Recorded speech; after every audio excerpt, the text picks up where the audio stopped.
নমস্কার বন্ধুরা, তোমাদের সকলকে স্বাগত পুরনুশ্রী রান্নাবান্না চ্যানেলে। শীতকালে কিন্তু আমাদের বাঙালিদের প্রিয় গুঁড়া মাছ সবসময় প্রিয়, তবে শীতকালে কিন্তু গুঁড়া মাছের টেস্টটা বহুগুণে বেড়ে যায়। তবে আমার বাঙালিদের মধ্যে অনেকেই কিন্তু গুঁড়া মাছ কাটা ঝামেলা বলে আনতে চায় না, তবে আমার কাছে গুঁড়া মাছ কিন্তু খুব ভালো লাগে। কাটা ঝামেলা থাকলেও খেতে কিন্তু খুব সুস্বাদু আর খেতে খুব ভালো লাগে। তো ট্যাংরা মাছগুলি কাটার পর ধুয়ে নিয়েছি, ভালো করে ধুয়ে পরিষ্কার করে নেওয়ার পর এখন মেখে নেব।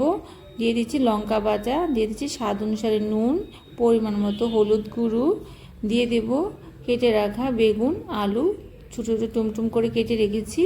ভালো করে এখন মেখে নেব। তোমরা চাইলে এখানে সরিষার তেলও অ্যাড করতে পারো, তাতে কিন্তু গুঁড়া মাছের টেস্টটা আরও বহুগুণে বেড়ে যাবে। তো তোমরা চাইলে এখানে লঙ্কা গুঁড়ো দিতে পারো, কিন্তু আমি লঙ্কা গুঁড়োটা স্কিপ করছি, যেহেতু আমাদের ঘরে লঙ্কা গুঁড়োটা বেশি পছন্দ করে না। তো কড়াই বসিয়ে দিয়েছি, তা গরম হয়ে গেছে, তাতে দিয়ে দিচ্ছি সরিষার তেল। আর গুঁড়া মাছটা সরিষার তেলই ভালো লাগে। তো তেলটা কিন্তু গরম হয়ে গেছে, এখন দিয়ে দেব কুচানো পেঁয়াজটা একটু ভাজা ভাজা হয়ে এলেই দিয়ে দেব মেখে রাখা মাছগুলি। তো দেখো ভাজা ভাজা হয়ে এসেছে, এখন দিয়ে দেব মেখে রাখা মাছগুলি দিয়ে 8 থেকে 10 মিনিটের মতো আমি কষিয়ে নেব। বন্ধুরা, যারা অলরেডি সাবস্ক্রাইব করে নিয়েছে তাদের অসংখ্য ধন্যবাদ, আর যারা এখনও সাবস্ক্রাইব করেনি প্লিজ চ্যানেলটিকে সাবস্ক্রাইব করে নিয়ে পাশে থেকো। দেখো মাছটা কিন্তু সতলিয়ে নিচ্ছি, অনেকটা সতলানো হয়ে গেছে, আরও কিছুটা সতলাতে হবে।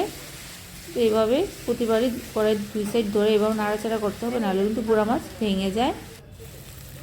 দেখো সতলানো হয়ে গেছে, এখন দিয়ে দেবো পরিমাণ মতো জল দিয়ে আরও রান্নাটিকে হাই ফ্লেমে 7 থেকে 8 মিনিট করে নেব।